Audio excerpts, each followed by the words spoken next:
Welcome to a new edition of Retrospective Podcast. We are recording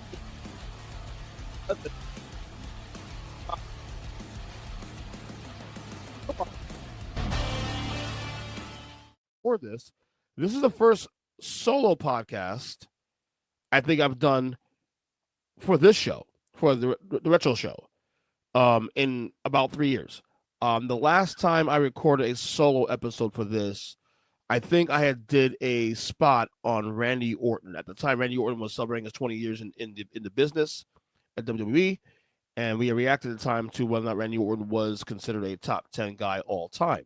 It's still in the archives. Check it out, guys. It's from 3 years ago. If you go sift back to all the amounts of podcasts we've done in this feed through the years, it's in there. Trust me. But today I decided to go solo because I want to talk about my all-time favorite wrestler in the history of the business.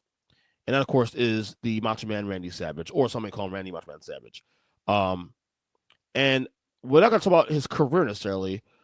We're going to focus on one specific year, the year that I believe changed everything for him and his legacy. And that year was 1987. Now, it's worth noting, 87, he was not the world champion yet, but the seeds of him being a top guy and beyond was really planted in 87. Now, we start 1987 with Macho Man as the Intercontinental Champion. Of course, he did win that title. At this point, we start the year in 87 in January. He's now had the title nearly a year, nearly about 11 months, in fact. He had won that title against Tito Santana at the Boston Garden in that classic match in February of 1986. And he had, at this point, become, I would say, at that time, probably at least this is the greatest Intercontinental Champion reign we've ever seen. And certainly, you look back at now, in hindsight, people look at that reign as a top 5 reign all time. I mean, even some saying top 3. Some even say the best all time. And there's up for debate. There's some great champions we've had ever since. But that one reign was definitely one of the greatest reigns in company history. And certainly that reign set the table for what would happen next in 1987 and beyond. We're now at this point in 87 where he is feuding with Ricky Steamboat. Now, we'll get to the match, of course, of WrestleMania 3, but, you know, the feud really amplified in November 86 when Steamboat and Savage had a match, and at the end of the match, Savage, kayfabe, of course, damaged his larynx. He elbow dropped him with his larynx. He elbow dropped him on the steel step, not the steel steps, but on the outside, the steel barricades where separates the crowds and the wrestlers, and then took a bell, the ring bell, and then also threw it, from the top rope and brought it down and hit him with his larynx as well too. So kayfabe, obviously, Steamboat's out. He's injured. He can't speak. The thing about his career is over, and all that. So we get to 1987 where that's still going on. He's been out. Savage is still one of the biggest heels in the company at this point. Somebody argued at this point, before Andre's turn on Hogan, the biggest heel in the company at this point. Steamboat comes back, of course, challenges to WrestleMania 3. Savage accepts that match at WrestleMania 3. Also, Savage at this point, too, is not only feuding with Steamboat, he's still in a now year and a half long feud with George Animal Steele. Of course, George Steele is obsessed with Miss Elizabeth, Macho Man's manager, which, of course, is another big piece of the puzzle and a big piece of what makes Macho Man, such a great character, is that you have this guy in Savage who was an animal, and it's this crazy, high strung, individual, and then you have Miss Elizabeth, who is just like this very docile, quiet, beautiful woman who cares deeply about Savage, and Savage treats her like shit. You know what I'm saying? So beside that feud, and of course they've had a couple of matches, 4 or 5 matches on Sunday main event, on a January edition main event, which to see Steamboat come back and threaten Savage, and then same thing on the March edition main event, leading up to their match, of course, at WrestleMania 3. Okay, we already know WrestleMania 3, the match stole the show. It wasn't the biggest match of the entire show, but it was the best match of the show. And to this day, some people still consider that match the greatest match in WrestleMania history. To me, it's definitely in the top 5, top 3 all time. It's certainly probably my favorite, or if not top 3 favorites of all time. It is the match that pretty set the course for both guys, really. Steamboat wins the match, but Savage is made out as bigger in the end. You'll see why in a second. So Steamboat wins the match. Of course, George Steele interferes because he's in his corner. Steamboat is now the new Intercontinental Champion. And again, that match, if you're a wrestling fan, if I told you, if you're an alien, you came to Earth and you said, okay, I need you to find me 5 matches in the history of wrestling that make me a fan. These are one of the 5 matches I'm going to show you. In fact, this might be the first match I show you.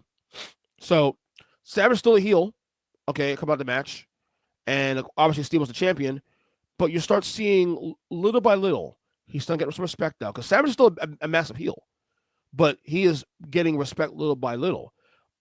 Steamboat now, however, in real time, he's having a kid. His wife's having a kid. And there's some dispute about, him being away, and Vince McMahon didn't want him to be away for too long because he didn't want his champion, especially having a title for too long. So the decision was made, backstage to give up the title. So Steamboat, who was probably supposed to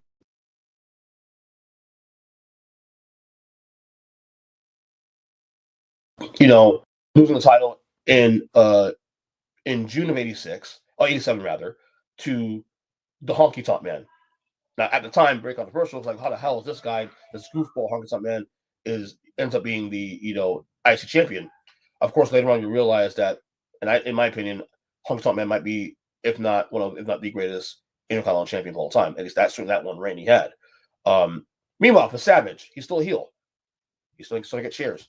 By 1987, by the summer of 87, Savage is still a heel, but he's slowly getting more and more cheers. So the face turn is coming natural. It's not being forced. Okay. So obviously Steamboat's gone. Honky's the champion. Honky Tonk Man now takes this title, declares himself the greatest IC champion of all time over all the champions, which includes Steamboat, which includes you name it, Pat Patterson, Pedro Morales, you name it, and including Macho Man Randy Savage, which eventually at some point pisses off Savage. Now it's worth noting that when Steele won the championship, not Steele, I apologize, guys. When Honky Tonk Man won the championship in June of 87, the first guy to congratulate him was Macho Man Randy Savage at the time. So Savage is still a heel at this point. But eventually, Honky starts the bravado. I'm the greatest champ of all time. This and that.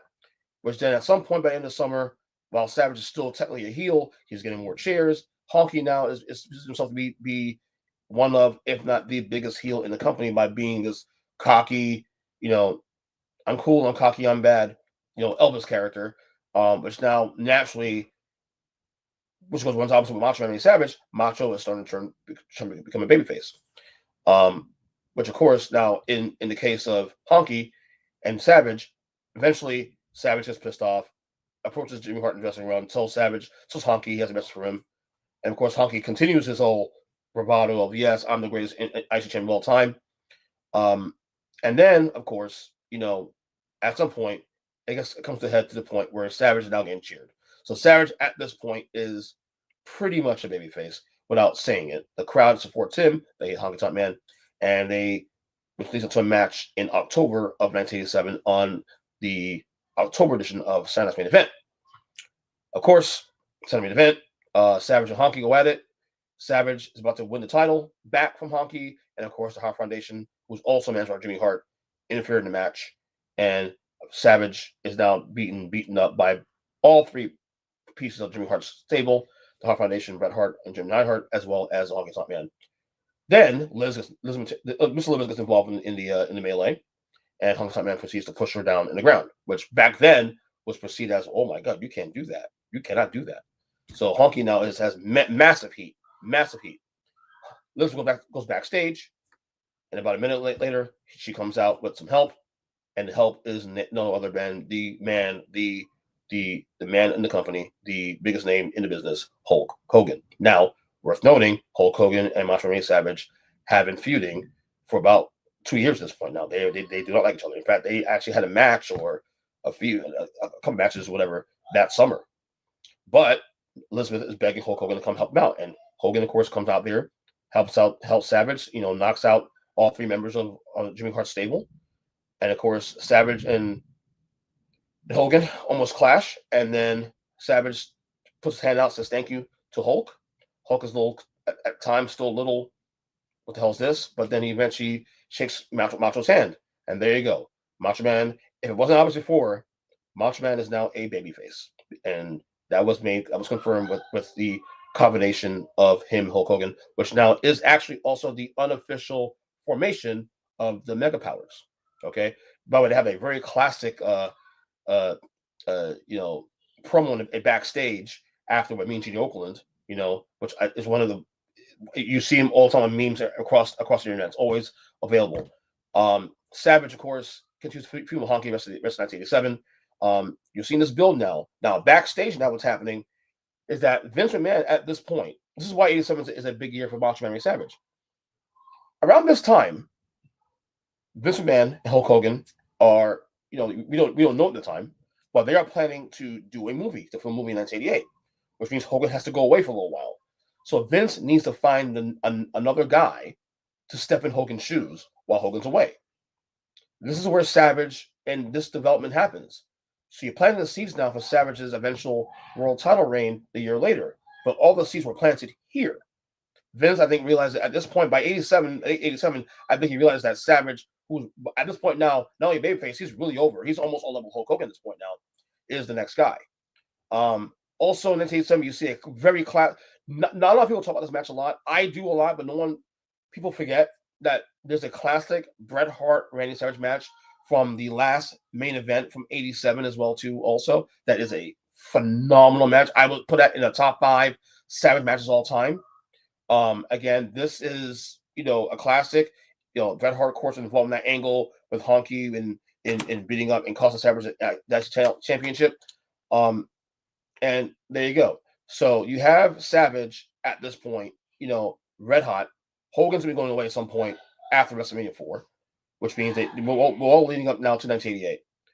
All of this stuff is planting the seeds now to where we're going to go in 1988. Eventually, in 88, Hogan loses the title to Andre the Giant, who then Andre proceeds to get the title to $1 Million Man Ted DiBiase, surrenders it, but you can't do that, so the title is vacant.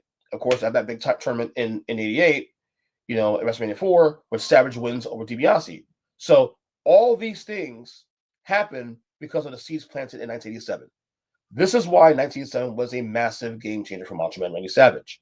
And it set the table for him winning his title, the world title, in fact. And he held the title for a whole year until losing to Hogan in 89. Of course, Mega Powers exploded there. But again, all these seeds were planted in 1987. It was one of the most natural face turns in the history of our business. Savage, I've always said Savage, to me, has been a more effective heel than babyface, but the turn he did here in 87 was so natural, and it was so amazing, too, to see that, because I love when turns like that are natural with the crowd, natural with respect, as opposed to just flipping on a dime in a storyline. Now, granted, some of them make sense, like Shawn Michaels turning on Mark Jannetty to turn to a heel, in 92 made sense, and, Bret's change eventually to also 97 made sense. But I love a natural turn from a heel to babyface in the way Savage did it. There's a lot of different examples of that in the industry, but I feel like Savage's one is the one that goes really unnoticed the most because of the impact of what he did there in 1987. So, again, when we talk about Randy Savage, his career, he's one of the all-time greats. Most people put him in the top 10 all-time WWE history, definitely top 10, 15 all-time wrestling history. One of the greatest careers in history of the business. Who knows if Hogan didn't exist? Maybe he's the guy in Hogan's role in 84, 85 as the number one guy, but he certainly was the number one guy for a year while Hogan was away. But all those seeds were planted. They were planted in 1987, where Savage came into the year as the biggest heel in the company, and by the time he gets to the end of 1987, he is now one of the biggest babyfaces in the company after Hulk Hogan. And 87 to me is 1987 for me personally, as a Savage mark. 87 for me is actually my favorite Savage year of all time because the dynamics of that. You saw what he can do at the belt. He was still having great matches, And then, of course, he was getting over Hogan. So there you have it. So again, 1987, game changer for Macho Man Randy Savage. My favorite year of Macho Man Randy Savage. And actually, 87 is actually one of my favorite years of wrestling of all time. So there you go. So anyway, that is my retro thoughts today on the Macho Man Randy Savage. To me, my personal favorite of all time. And that is it for me on this episode. Hope you guys appreciate it. Until the next retro episode, I'm on, of course, subscribe to RC Podcast, across all podcast catchers. All these shows, the rest of Retrospective, Paul Scott Anywhere, of course, the main show, RC Podcast, Music Lounge, all those good stuff. Look out for that on this feed. Continue to subscribe on any podcast catcher for free. For free, guys. Free content, guys, for you guys. I do for you guys. I love y'all. You know? And of course, you can find on YouTube at RC Pod. You can find also on Twitter. No, well, not Twitter. On TikTok and Instagram in the same feed, RC Pod. Same name, rather, RC Pod. Until the next one, we love you. God bless. And until the next episode, we will talk soon.